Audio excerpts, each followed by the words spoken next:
Spiritual hope is the capacity to create a feeling in the present based on how you will feel in the future. And as proof of this, he cites the pasuk, B'shuv Hashem et Shivat Zion, Hayinu kecholmim. And he translates it as, we will have been like dreamers. But it's a difficult pasuk. What is it? Hayinu, we were dreamers or we will be dreamers. It's both. Because if we have a strong sense of emunah, time, we can transcend time. We can sort of meld the past, the present, and the future into a feeling of safety and security. I can feel secure in my present because I know that I'm in Hashem's hands and there will be a better future. And that's spiritual hope. Looking forward, not backward. Psychological hope is looking backward. Spiritual hope is looking forward. And we're able to do that when we connect to Hashem. And that's what Hashem is giving. That's the tremendous gift that Hashem is giving Yirmiyahu here. Look forward toward the future. There will be a future. There will be a time. What's the message of the purchase of the field? And you have to make sure that this deed is put away securely, because in the future you will come back. If not you, your children. The Jewish people will return to the land of Israel and will return to their ancestral inheritance. And it gives us this vision to hold on to. The Hayinu kechalmim, we'll get there. And he also quotes the beautiful midrash on Yaakov Avinu when he's in the middle of giving his brachot to his children, and all of a sudden says, Lishuatcha kiviti Hashem, which we say in our tefillah all the time. And we move the words around, Lishuatcha kiviti Hashem, Hashem kiviti, Lishuatcha kiviti. Well, what does this mean? Yaakov Avinu said, I have hope of your Yeshua. Yaakov had envisioned the Kates. He envisioned the end of days. And he thought maybe that was going to happen now. But then he saw that he was about to die. So he says, Lishuatcha kiviti Hashem. And the Midrash says, Hakol b'kivoy. Everything in the future is going to happen if we hold on to hope. And the Midrash goes on to say, if you're in Yisurim, the first thing the Midrash says, B'Yisurin, Kiviti el Hashem. That's the time to turn to Hashem with a sense of hope and belief based on the vision that there will be a better future. Not saying that this is easy to achieve, but it's tremendously empowering. If we look at the psukim, when Hanamel comes to Yirmiyahu, he says at the end of Pasuk Chet, I bolded the words, Va'eda ki dvar Hashem hu. And I knew that it was dvar Hashem. So here the Mefarshim get a little like, what, until then he didn't know? Which is impossible to say, because the Abarbanel, we'll see it in a couple of minutes, the Abarbanel says, a Navi, when he gets a Nivu'ah, he knows it's a Nivu'ah. It happens, it's so forceful that he can't possibly doubt his own Nivu'ah. So therefore, what does it mean to say, Va'ida, now I knew that it was Dvar Hashem? So Mari Kara explains in source number 4, Klomar, Bekoshi uvimrirut lev knitiv. This was very hard for Yirmiyahu to do. And he did it with a certain sort of grudging attitude. Like, I did it bekoshi. It was hard for me. Ubimrirut lev, with a bitterness of spirit. Sheharei kastim nilchamim ha'ir v'hasololot ba'u ha'ir. The Bavlim are fighting, or they're besieging the city, and they already brought the battering rams l'lokda, to capture the city. Ze amar li she'eknes adehu asher ba'anatot. And he comes to me and says, buy my field in Anatot. Ela lefi she'ba elai bidvar Hashem lo yacholti la'akev. But since it came to me in the word of Hashem, I couldn't not do it. I couldn't delay. Obviously, I had to make the purchase, even though I didn't understand it. So Yirmiyahu understands here that, like, this is the will of Hashem. I don't understand how the mechanism works, but it's the will of Hashem. So according to Mari Kara, Yirmiyahu is a little bit not quite there when it comes to the spiritual hope. He's confused by this event, and we'll see that the second half of the Haftarah also reflects that idea. The second half of the Haftarah, beginning in Pasuk Tet Zayin, you can see there's like a little break there.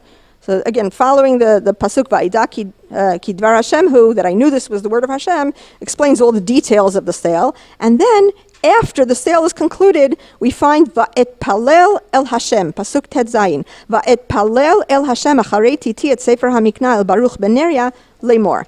And at that point, after the sale is concluded, and I gave all the documents to my scribe, my student, Baruch ben Neriah, to put away, I turned to Hashem and I davened to Hashem.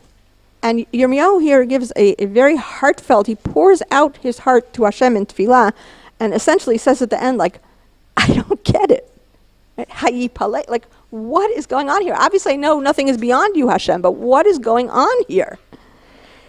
So, Abarbanel says, again, clearly, Yirmiyahu didn't doubt that this was a nivu'ah. When it says, Va'ida ki dvar Hashem hu, it doesn't mean that until then he was in some doubt whether he was really intended, whether this was a prophecy or not.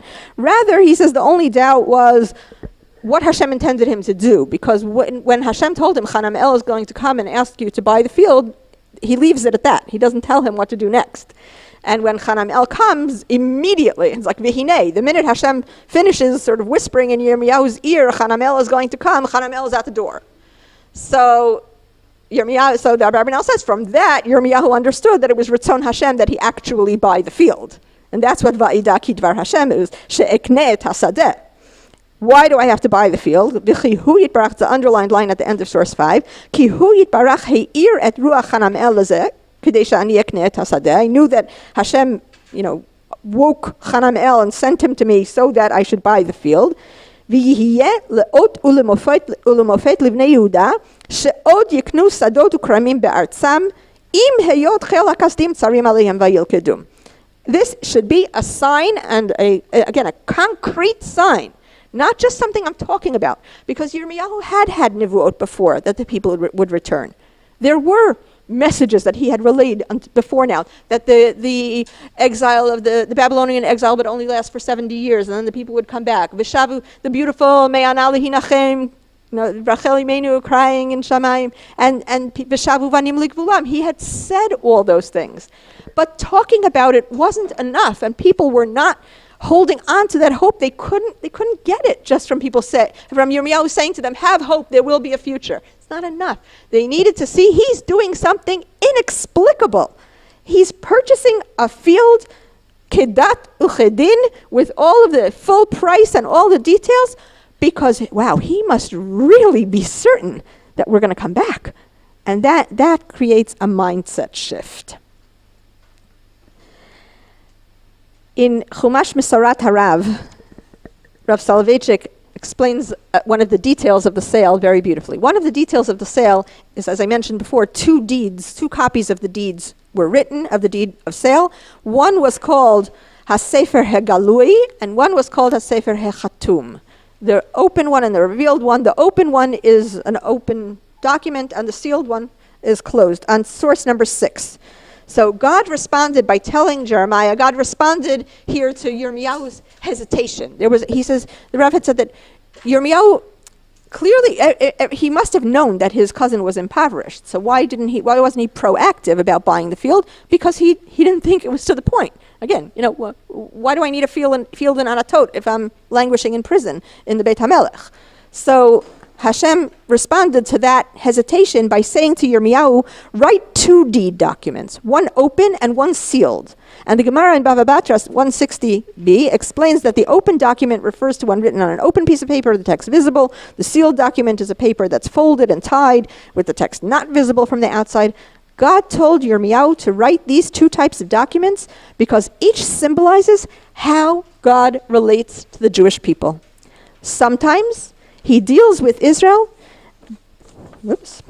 by a revealed document. When the Jews live peacefully on their land and no Chaldeans are massed on their border, under such circumstances, the rationale for redeeming a Sdei Achuzah is obvious. At other times, God relates to the Jewish people through a sealed document. Redemption of a Sdei Achuzah becomes a chok, a mitzvah whose reason is not understood. Yirmiyahu was commanded to buy the field because although that period was indeed a Sefer HaChatum, it would change to a Sefer HaGalui. And ultimately, Hanamel's land will revert to his heirs. Question? Okay. So, and the Rav adds here that if in looking back at the parasha, what this does is it changes the whole meaning of the mitzvah of Yovel, because now the mitzvah of Yovel is not merely a halacha It's a promise. This will happen. The land will revert to its original owners. That is the spiritual hope, that the future meeting the present, that in the present we still feel connected to the land. I think I've mentioned this several times over the years. There's a concept in Kabbalah that when we go through the land of Israel, if you arrive at a place and you feel a certain pull to that place, sometimes you go somewhere in Israel and it feels like, I just feel connected to this spot. It could be that's your Nachala. This is a teaching that's brought down, that connection between the land and its original inhabitants, its original owners, never goes away. It's there lidorot. That's the promise of the PARSHA as reflected in the Haftarah. We feel that connection to our land. Yirmiyahu then begins his tefillah before Hashem. And there's a phrase that echoes here in the tefillah. He opens his tefillah, Ata Hashem, Hine ata asita et hashamayim ve'et haaretz bechochacha hagadol v'zroacha hanetuya, which usually when we think of that phrase, zroa netuya, what do we think of? Yitziat Mitzrayim. Here it's connected to the creation of the world. It's certainly connected to the idea of Hashem revealing himself in the world miraculously. And he concludes that statement with, Lo yipalei mimcha kol davar. Nothing is too wondrous for you. Nothing is beyond you, Hashem. You created the world. You could do anything, right? You implanted the laws of nature into the world, therefore you can change the laws of nature. There's Sefer Bayam Derech, Rabbi Yechiel Michal Zinger, which is a Sefer on the Haftarot. It's one of these Sfarim that I think you can only buy from the family of the Mechaber. My son actually gave it to me as a gift because he knows I'm interested in Haftarot.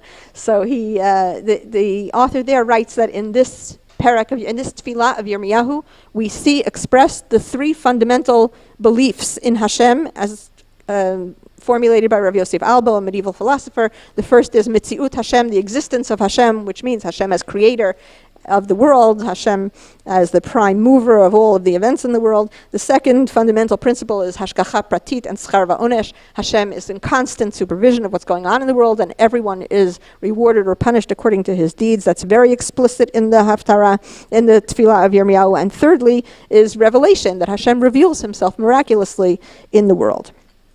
We see all of these themes, and Yirmiyahu continues, Oseh Chesed La'alafim, that's the theme of Schar Va'onesh, Mishalem Avon Avot El Chek Bneihem V'Achareihem, everybody gets rewarded and punished as they deserve. Hakel Hagadol Hagibor, Hashem Tzvakot Shmo.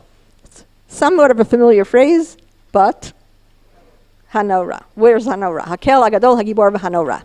So this is a famous Gemara, which I brought, source number 7. Yirmiyahu sort of leaves off the word. I'm just going to summarize here a little bit because I still have some things I want to get to before we run out of time. Yirmiyahu, Moshe Rabbeinu had formulated the phrase Hakel, Hagadol, Hagibor, V'Hanorah. And along came Yirmiyahu, and he didn't say Norah. Why? Because he said, you hear, the Gemara begins with, why were the Anshe Knesset Hagdolah called Hagdolah, men of the great assembly? What made them great? Shehechziru atara liyoshna. They restored the crown to its former glory. What former glory? So Moshe Rabbeinu had said, Hakel Hagadol Hagibor V'Hanorah, Ata Yirmiyahu ve'amar, Nochrim mekarkarim behechalo, Ayei Nora'otav. Where's Hashem's awesomeness? The Goyim are breaking down the walls of Yerushalayim. They're about to be dancing on the walls of the Heichal, on the ruins of the Heichal. Where's Hashem's awesomeness? So he said, Hakel Hagadol Hagibor. Along came Daniel in Galut, and he said, Hakel Hagadol. He didn't even say Gibor. Right? In his tefillah, he says Hakel Hagadol. And Anshe Knesset Hagdolah came and they restored the full phrase Hakel Hagadol Hagibor V'Hanorah when they composed the tefillah of Shmona Esrei. With the question of so then the Gemara asks, how could they have done that? How could Yirmiyahu take out a word? How could Daniel have taken away a word from Moshe Rabbeinu? So the conclusion of the Gemara is, Amar Rabbi Elazar, mitoch sheyudin b'HaKadosh Baruch Hu she'amitihu lefichach lo kizvu bo. Because they were such great believers in Hashem. In other words, in order to do that, you have to be Yirmiyahu. You have to be Daniel. You have to be coming from a place of absolute faith not a single shadow of a doubt in the truth of the essence of Hashem, that Hashem controls the world. And only then can you do that. And the Emet Liakov, Rav Yaakov Kamenetsky explains in source number 8, that really what they were saying is that these terms describe not Hashem's essence, but his actions in the world. Hakel Hagadol Hagibor Vanora. So Yirmiyahu is saying the way that Hashem is acting with the world right now, in the moment in which we live, we don't see his Noraut. We don't see Hashem's awesomeness. And then later, the Anshe Knesset Hagdolah came with the perspective of being able to look into the past. This is the psychological hope piece, right? And they looked at it and said, you know what? Through the Churban itself, we do see Hashem's Noraut, because we see the survival of Amidst, which can only be miraculous. The only way the Jewish people could have survived the vicissitudes of history is because of Hashem's miraculous intervention. So even in the Churban, we see Hashem's awesomeness. So again, the Anshe Knesset Agdolah can say that with the psychological hope, the perspective afforded them by time. They were living several generations later. They had seen the return to rebuild the second Beit HaMikdash, and were able to put those terms back in and say, even in, they're not saying now, today, we see Hashem's Noraud, which we didn't see before. But yes, even in the Churban itself, we can see Hashem's Noraud. So Yirmiyahu turns to Hashem. What is his question here? And again, Abarbanel points out, I mentioned this earlier in source number 9, Acharei Tito et Sefer HaMikneh. When does he turn to Hashem to express his puzzlement? Only after he concludes the sale. It's not saying, Hashem, first explain, and then if it makes sense to me, I'll conduct the sale. No, it's Na'aseh v'nishma, right? You tell me to do something, it doesn't make sense to me. I'm struggling with this, and even if it does, I don't know, somehow make sense, it's hard for me. Right? I sort of, he could be saying, like Abarbanel says, he doesn't question the veracity of the Nevu'ah, so it's on a sort of cognitive level, yes, I understand the message is that we will return to Eretz Yisrael and we will return to our Nachala, but there's a certain koshi and Marirut Lev, like the Mari Kara explained, that it's hard for me to emotionally connect to this sale right now. And that's what Abarbanel says he's expressing in his tefillah. When he says to Hashem, as hitpalel, it's the underlined line, as hitpalel le'elokav, shehu berachamav uverov chasadav v'yeshivehu ye'ud tov al inyan Yisrael. Ki zeh haya tachlit tfilato. He says to Hashem, I want you to reframe this for me. Give me something good to hold on to that's going to happen in the future. Some vision of future good that can form the basis of my kivui in the language of the Midrash, or my tikva, my hope for the future. And that's the answer that Hashem says to him, Aval amarti iknei lecha hasadeh liyot lahem nechama v'petach tikva sheyashuvu mehagalut v'yiknu batim v'sadot be'eretz hazot. Zeu klalut shuvat Hashem. He said, this the answer that Hashem gives him.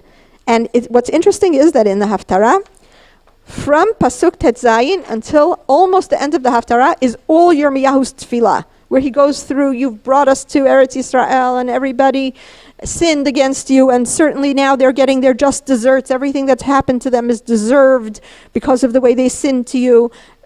And you gave us this land, and they didn't. And now the Bavlim are about to destroy it, and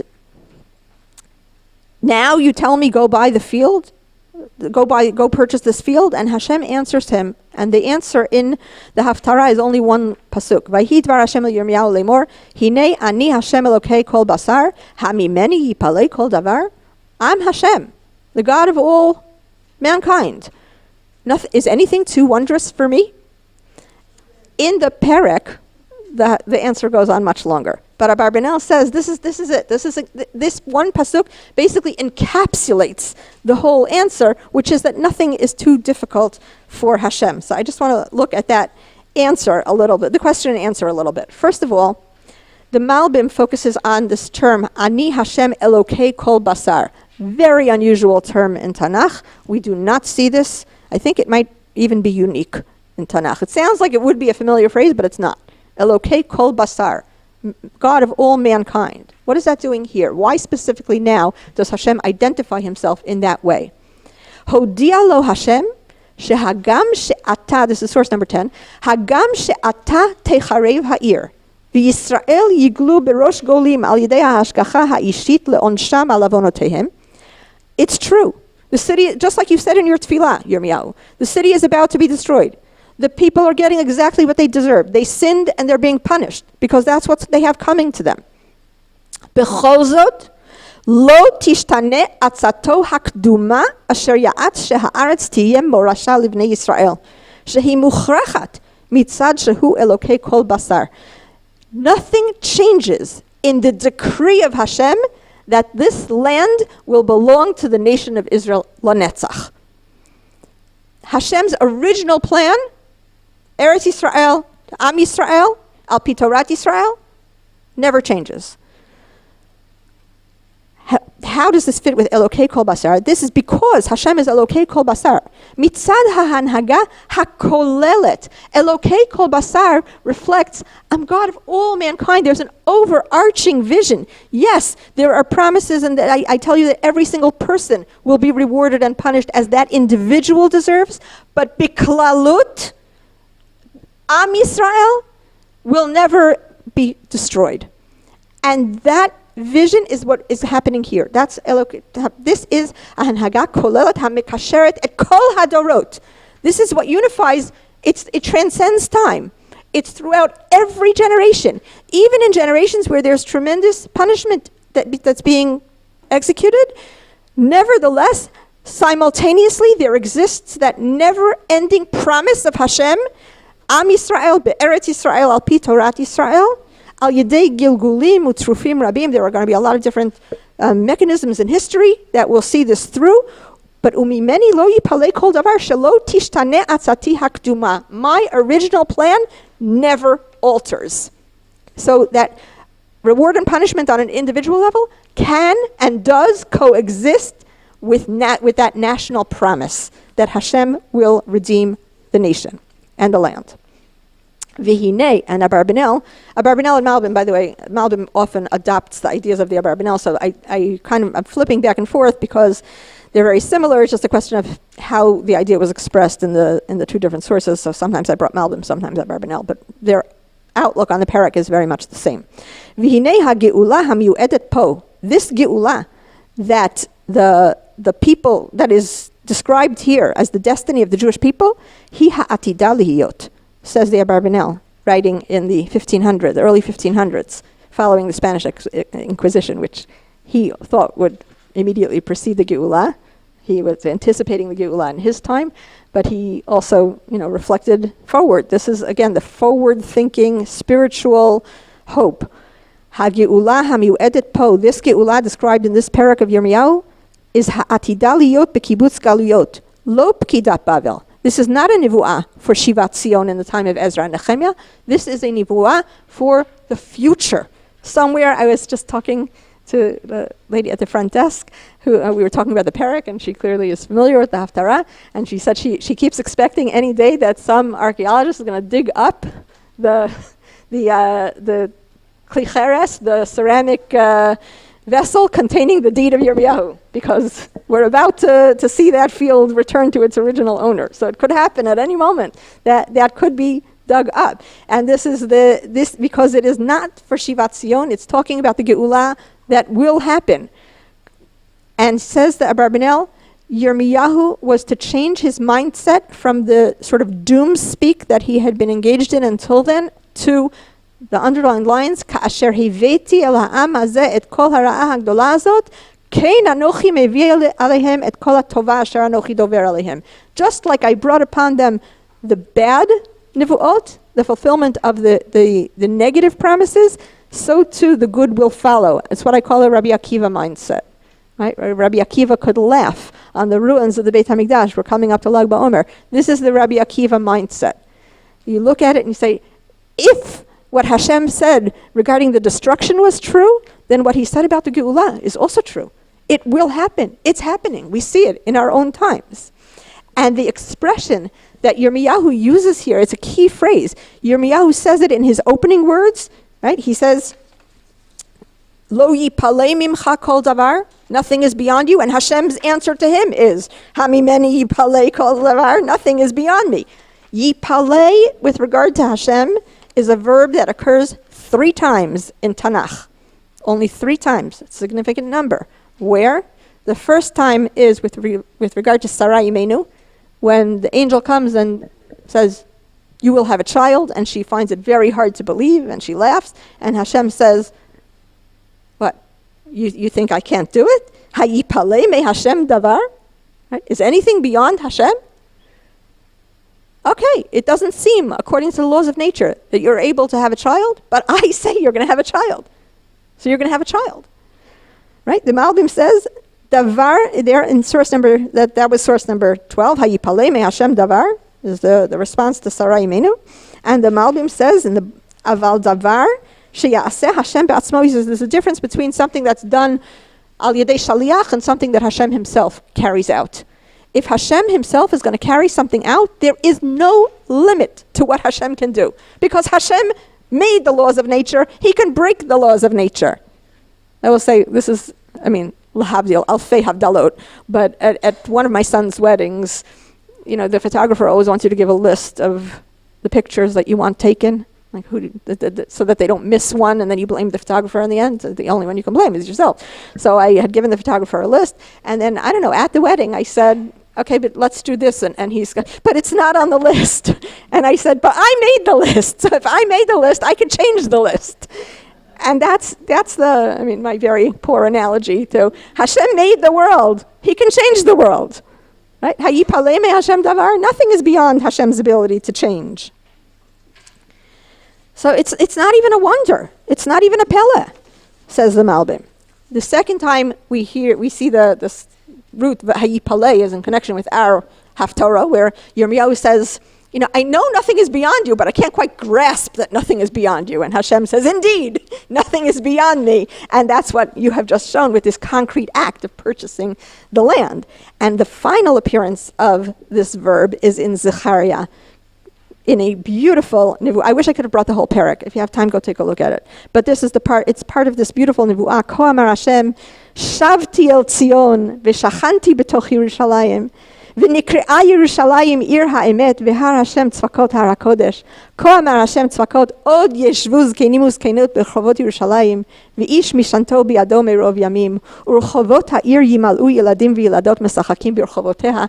I believe this pasuk is, if you walk through the right street in the old city, you see it's right next to a playground where there are a bench for the elderly to sit with their canes as described in the Haftarah and in the Psukim, and the children playing alongside them. So this nivuah is being realized today. Ko amar Hashem tzvakot ki yipalei be'enei she'iri ta'am hazeh bayamim hahem. Indeed, this is not a question one. This is a ki yipalei be'enei she'iri ta'am hazeh bayamim hahem. When this happens, when this nivuah is realized, it's going to seem miraculous and like wondrous beyond the imagination. Gam be'enai yipalei nu'um Hashem tzvakot. And Hashem says, you know what? It's even going to seem wondrous to me. And the Malbim explains here why. Because lefi matzav shel ata hu davar nifla lemala min hateva. In the situation in which the Geula will come about, the laws of nature will seem to make it completely impossible. And there's a lot of description here, how the nations of the world will all turn against us, and the armies will be poised on our borders to destroy us. Everything that we're experiencing right now, it's going to seem absolutely impossible for salvation to come. Aval bechol zot, ko amar Hashem tzvakot, hineni moshia et ami, me'eretz mizrach, u'me'eretz mevo hashemesh. I'm going to save them from the east, from the Iranian ballistic missiles that are going to be sent to destroy them. I will save them, even though it seems completely unimaginable. Vehiveti otam, v'shachnu betoch Yerushalayim, v'ayu li la'am, v'ani ehyeh lahem le'elokim, be'emet u'v'tzedakah. This is, so we end mamash with that feeling of buoyancy, with the sense of both psychological hope that's afforded to us by looking into this moment in the past, and the spiritual hope of carrying this beautiful vision forward, but feeling it, utilizing that vision to help us feel safe and secure even in the present moment, connected to HaKadosh Baruch Hu, connected to one another, to our people, and to the land of Israel.